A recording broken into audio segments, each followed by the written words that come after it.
Hey everybody, Nerdy Transformed here again, and today I'll be reviewing the Transformers Combiner Wars Legends class Bombshell. And yes, we do have the trademark back on it instead of Bombshell. Let's see, this is probably the first official Bombshell we've gotten since the G1 toy, and you see it's a pretty close representation of what you would expect of a classic style Bombshell. It's pretty nice. It reminds me a lot of the Scrapnel we got, except this one actually has his name. His colors are a bit different from Scrapnel though. This is more of a royal purple compared to Scrapnel's more flat. I'm just going to call him Shrapnel. Scrapnel's hard to say. More flat purple. And he has more of an orangish yellow rather than Shrapnel's highlighter yellow. So the colors, and of course he has a lot of red by comparison. But yeah, he would fit in right next to him if I had Shrapnel here. Instead, I do have the Titans Return Wheelie and the Combiner Wars Prowl, just for a size comparison. So you can see he's your typical Legends class, you know, and because of this, you can also ride on top of a car if you want. Could look like he's hijacking Prowl, who knows. Let's get those two out of the way. They're not the star of the show here. He is a mechanical rhinoceros beetle, and there is a lot going on. He does have a lot of articulation. The horn is on a hinge, so you can have it upward if you wish. I prefer to have it straight out, but you can have it upward. The front legs are on these weird little swivels that are a separate piece from where they are connected at the arms. So you can kind of get him having the legs forward, maybe look like he's cackling about something like, ha ha ha ha ha, that was funny. I don't know. Or you can just have him more outspread like he's about to attack, or maybe, I don't know, maybe he's going to punch, maybe he's going to give a high five of his bug leg. There we go, he's going to give a high five. Or maybe he's waving, trying to get Scrapnel's attention while waiting for Kickback to show up. Their legs, the back legs, are articulated as well, but they're on normal hinges of just up and down. But it does mean you can kind of get all the legs folded in to kind of make this I guess a meteor mode. And you can also have them all the way up. The far back legs, the highest they can go up is basically the on the ground position. But the other two sets of legs can go a bit further back, so you can kind of get a walking pose if you really wanted to. Could have this leg down, so you can have the middle leg on this side up and the front leg on this side up, to where you can kind of get a walking pose going, if you so wish. Or more like he looks like he's about to trip, maybe. Who knows? The cannons at the back are also on hinges. They don't go up any further than this, but they do fold all the way down if you don't want bug butt cannons, which I do prefer just leaving them down like that.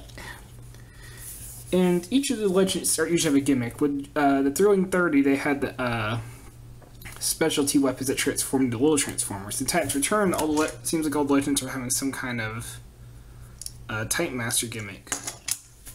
With Combiner Wars, it was supposed to be they become Combiner weapons, but there's no official. You can turn him into a weapon for a Combiner, but there's no official transformation, so I won't be going over that. I might do a fan mode video, who knows. But that's about it for his little bug mode. It's a pretty nice bug mode. I really do like it. For his transformation, it's pretty simple. Come under here, go ahead and get the cannons up and out of the way. Come under here, bring up the arms. They're not really clipped anywhere, they're just clipped to each other. And unclip them. And now release the arms to come around forward. Next, you're going to grab the bomb, make sure the arms are out of the way for this. Grab the bomb, and it just swivels around. And now reveal his upper legs and his bottom of his torso. Then you're just going to grab the bug butt, and it just simply flips around. And the cannons kind of fold into his shin spots. I'll get to the bug legs in a minute. And last but not least, you're going to take this for the head reveal, push it back, and flip the cannon up. Or you can flip it down as well, but I think officially in G1 you always have the cannon up, so we're going to leave the cannon up because that's what it looks like.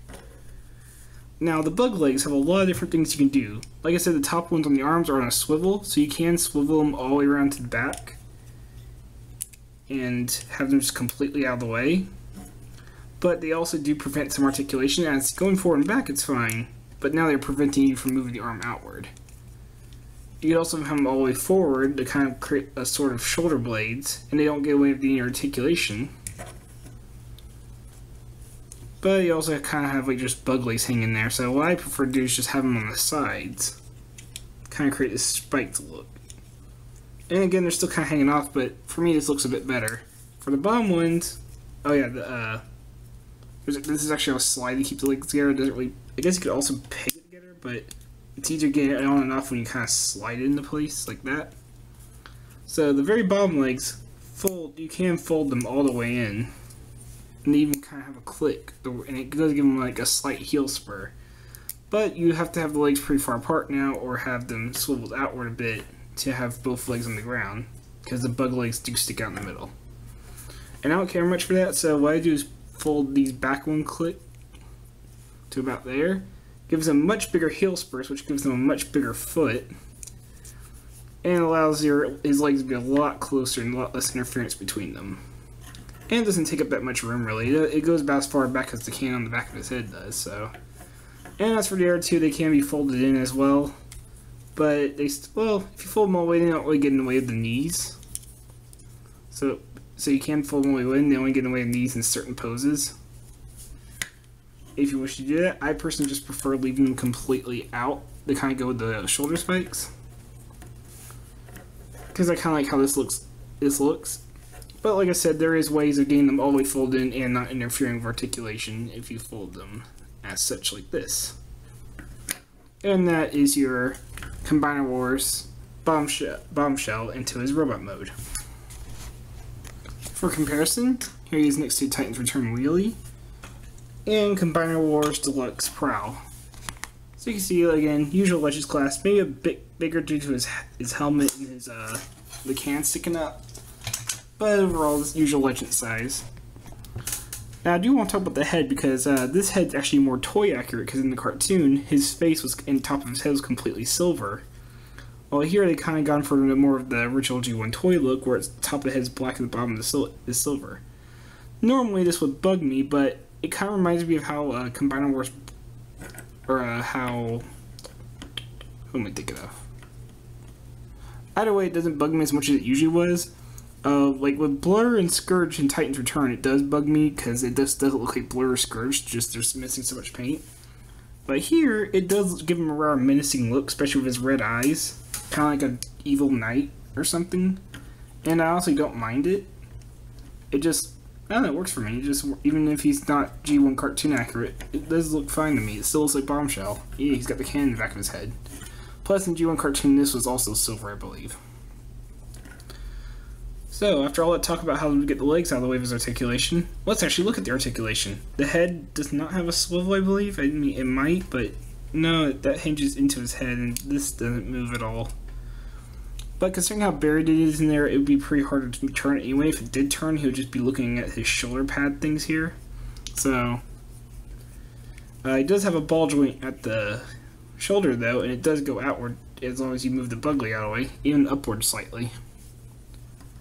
He's got a ball joint at the elbow, and it swivels all the way around. You do get, instead of a head, you do get a swivel at the waist instead, which a lot of Legends class figures have, but still, it's nice to see. You do get ball joint at the shoulder, or at the hips, and it's not ball joints at the knee, it's actually got on a swivel and hinge, but it still gives them universal movement, so you do get swivel there. You do have a knee, and you can adjust the cannon as you will please. You can have it all the way up, you can have it outward to kind of make him shoot from the knee, but bring a whole new meaning to from shooting from the hip, but still. Like I said, bug leg does slightly get in the way, so like I said, I like adjust them to there you go. And you can even get like the knee kind of, more like a, there you go, you can get like a knee shot cannon kind of thing going. So, it's pretty good articulation. It's a bummer about the head, but I can also kind of understand, and it would be much use anyway.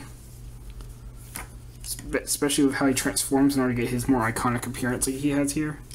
But I do like some of the details. He does have to keep some of the red. He does have red on the bottom of his feet, kind of, I don't know, I kind of like that look. Kind of gives him an interesting footprint. There is, even though it's not painted, there is plenty of detail on the hips and legs here, as well as a little bit on the chest that kind of continues the yellow from the top. I believe this is actually purple plastic, so the orange yellowish here and this tiny bit of silver on his chest is actually all painted. So he does have a lot of nice paintwork on the legs and on the chest, but the front and but looking at him straight on the front, yeah, there's not a lot, but he does have all his essential colors. Also, the only thing I wish he was kind of painted with was probably be the tip. I wish the cannon had some kind of paint on it to kind of give like a flash, like a charge up attack kind of thing. And I do wish these on the ends of his hands were painted, to kind of, because these look like cannons. And yeah, he does have like, he is pretty decked out with weapons for somebody that doesn't come with accessories. I mean, you can fold this down and basically just have him just like this, just blasting away. So there's a lot of cool things with him. A lot of cool little weapons he just basically has built in. So that's a pretty nice thing considering it doesn't come with any accessories, but honestly, it looks like the Electric class they dropped accessories for anyway, so I can kind of live with it. And plus, it's still Bombshell. I don't think the Insecticons really had any weapons in the show. They might have, but he more than makes up for it with his built-in artillery. So yeah, overall he's a cool figure. My only complaints really are probably the fact that I do wish his head would move a little bit, but it's not a big deal. The main I do wish he had some more paint. The main thing that bugs me is he doesn't have a weapon mode, considering he's a Legends Combiner for Combiner Wars. I do wish and he's Bombshell. It feels like he should easily make some kind of weapon mode. Which, you can make one up that's not too hard, but it still feels like they should have already had one packaged in for him. But, like I said, he is Bombshell. He will work well in any Generations or Classic collection. And I do think he's a fantastic little figure. I do recommend picking him up. So this has been Nerdy Transformed. I hope you enjoyed this review, and I hope you had a nice day. Take care.